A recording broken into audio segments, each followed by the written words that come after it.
AP CM Chandrababu cabinet మంత్రులపై తీవ్ర ఆగ్రహం వ్యక్తం చేశారు. ముఖ్యంగా ముద్రగడ, మందకృష్ణ మాటలు లేఖల వ్యవహారంలో మంత్రులు అనుసరిస్తున్న తీరు పట్ల తీవ్ర అసహనం వ్యక్తం చేశారు.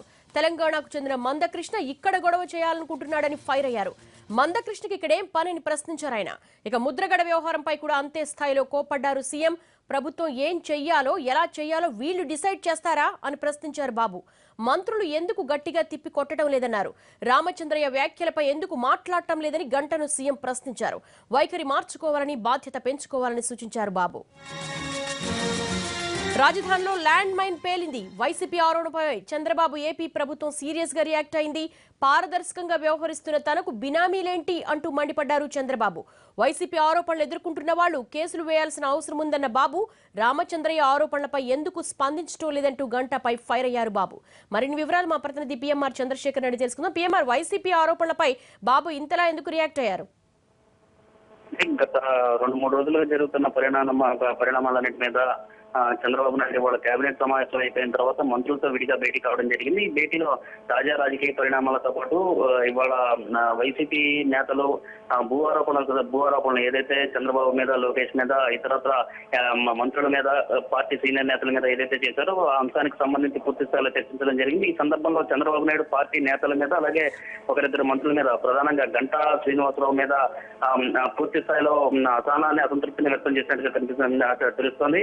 అంటే ఒక ఇష్యూ జరిగినప్పుడు, ఏదన్నా ఇష్యూ పార్టీకి సంబంధించి ఏదన్నా జరిగినప్పుడు కానీ, ప్రభుత్వం మీద ఏదన్నా విమర్శలు వస్తున్నప్పుడు కానీ మంత్రులు బాధ్యతగా వ్యవహరించకుండా లైట్ గా తీసుకుంటున్నారన్న అభిప్రాయాన్ని ఆయన వ్యక్తం చేయడం జరిగింది. మొన్న శ్రీ రామచంద్రయ్య కేంద్ర బడ్జెట్ అంశానికి సంబంధించి ప్రభుత్వం పూర్తిగా విఫలమైందంటూ చంద్రబాబు నాయుడు తీవ్ర వ్యాఖ్యలు చేశారు. ఆ క్రమంలో అదే జిల్లాకి ఇన్ఛార్జ్ గా ఉన్న మంత్రి గంటా ఏమాత్రం స్పందించకుండా లైట్ గా తీసుకోవడం జరిగిందని చెప్పి చాలా స్పష్టంగా చంద్రబాబు నాయుడు గంటాను ఉద్దేశించి బాధ్యతగా వ్యవహరించాలని చెప్పినట్లుగా మనకి ఖచ్చితమైన సమాచారం ఉంది. ఇదే క్రమంలో మంత్రులు కూడా అంటే రాజకీయాన్ని ఇంకా మరింత యాక్టివ్ గా ఉండాల్సిన అవసరం ఉందని చెప్పడంతో పాటుగా ముద్రగడ, మందకృష్ణ అంశాలకు సంబంధించి ప్రధానంగా ఆయన ఈ సమావేశంలో చర్చించడం జరిగింది. 10వ తేదీనే ఒకవైపు ముద్రగడ పద్మనాభము, మరొక వైపు మందకృష్ణ మాదిగా వీళ్ళిద్దరూ కూడా 10వ తేదీనే ఒకేసారి ఆందోళనకు పిలిపివ్వడం కనుక ఉద్దేశం ఏంటో కనీసం రాజకీయంగా కూడా గ్రహించలేకపోయారా అని చెప్పి చంద్రబాబు నాయుడు మంత్రులతోనూ పార్టీ నేతలతోనూ అన్నట్టుగా తెలుస్తుంది.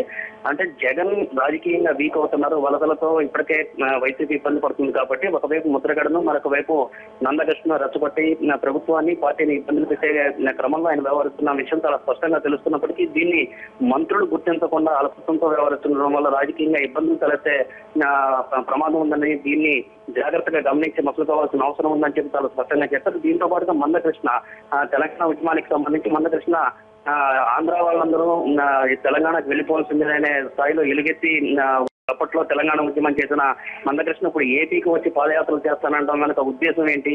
సో దీని వెనక ఎవరున్నారు? అలాగే ముద్రగడ పద్మనాభం కూడా డెడ్ లైన్ 10వ తేదీనే డెడ్ లైన్ పెట్టడం ఏంటి? అప్పటికే ఆయన చెప్పిన గతంలో ఆయన నిరాహారదీక్ష చేసినప్పుడు ప్రభుత్వం చర్చలకు వెళ్ళింది. ఒక రాజమార్గాన్ని అనుసరించడం ద్వారా ఆయన అప్పట్లో దీక్ష వహించారు. ఈలోగానే మళ్ళీ ఆయన డెడ్ లైన్ విధించామని 10వ తేదీన కార్యాచరణ ప్రకటిస్తానని చెప్పడం కనుక ఉద్దేశం ఏంటో ఇవన్నీ చూస్తామంటే జగన్ సెంట్రిక్ గానే ఇవన్నీ జరుగుతున్నాయి. వీటన్నింటినీ గమనించాల్సిన అవసరం లేదని చెప్పి చంద్రబాబు నాయుడు మంత్రుల మీద కొద్దిగా సీరియస్ గానే రియాక్ట్ అయినట్టుగా తెలుస్తుంది. దీంతో పాటు భూ ఆరోపణలకు సంబంధించి కూడా తాను 7 ఏళ్లుగా తన కుటుంబ సభ్యులు పూర్తి స్థాయిలో కుటుంబ సభ్యుల ఆస్తులను ప్రకటించడం జరుగుతుంది. ఇప్పటివరకు ఏ ముఖ్యమంత్రి కానీ, ఏ పార్టీ అధినేత కానీ ఈ స్థాయిలో చేయలేదు. తాను ఇంత పారదర్శకంగా వ్యవహరిస్తున్న తనకు బినామైంది ఏంటి, ఈ విషయాన్ని కూడా గట్టిగా ప్రజల్లోకి తీసుకువెళ్ళడంతో పాటు అసలు జగన్ ఇవన్నీ ఎందుకు చేస్తున్నారు అంటే పార్టీగా రాజకీయంగా ఆయన వీక్ అవుతున్నాడు కాబట్టి ఒకదాని మీద ఒకటి ప్రభుత్వం మీద ఒత్తిడి పెంచే దిశగాను అలాగే ప్రభుత్వాన్ని ఇబ్బంది పెట్టే దిశగా చేస్తున్నారు అనే విషయాన్ని రాజకీయంగా మంత్రులు ఆలోచించకుండా ఎలాగా వీటన్నిటి మీద ప్రజల్లోకి బలంగా తీసుకువెళ్ళాలి, ఎప్పటికప్పుడు కౌంటర్లు ఇస్తూ ఉండాలని చెప్పి చంద్రబాబు నాయుడు మంత్రులకు దిశానిర్దేశం చేసినట్టుగా తెలుస్తుంది. ప్రధానంగా గంటా శ్రీనివాసరావు అయితే ఒకంత గంటా శ్రీనివాసరావు విషయం ఒకంత ఘాటుగానే సీఎం స్పందించినట్లుగా మనకి విశ్వసనీయ సమాచారాల ద్వారా తెలుస్తోంది.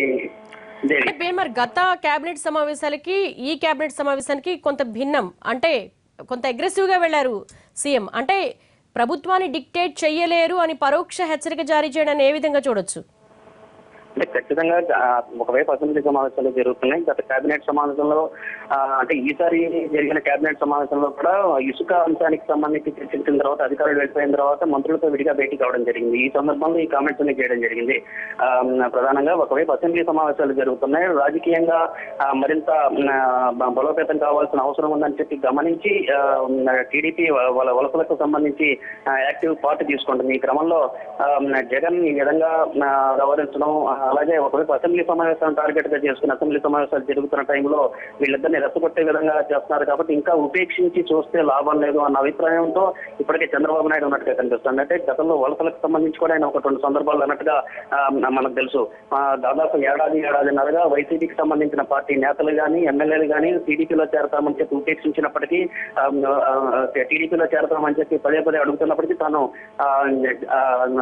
పట్టించుకోలేదు. కానీ జగన్ ప్రభుత్వాన్ని పడగొడతానని చెప్పిన తర్వాత ఇది ఉపేక్షించాల్సిన అవసరం లేదని చెప్పి చాలా స్పష్టంగా 1-2 సందర్భాల్లో బహిరంగంగానే చెప్పడం జరిగింది. సో ఈ నేపథ్యంలో అంటే ఒకవైపు రాజకీయంగా అగ్రెసివ్ గా వెళ్తున్న క్రమంలో ఇక మంత్రులు కూడా రాజకీయంగా యాక్టివ్ చేయకపోతే అది పార్టీకి అంతిమంగా తనకు ఇబ్బంది కలుగుతుంది కాబట్టి సో ఆ దిశగా మంత్రులను యాక్టివేట్ చేసే క్రమంలో కొంత అగ్రెసివ్ గాను కొంత మంత్రుల్ని క్షేత్రస్థాయిలోకి అలాగే రాజకీయంగా యాక్టివ్ చేసే దిశగా ఆయన కామెంట్ చేశారని చెప్పి మనం విశ్లేషించవచ్చు. దేవి. Yes, thank you, PMR.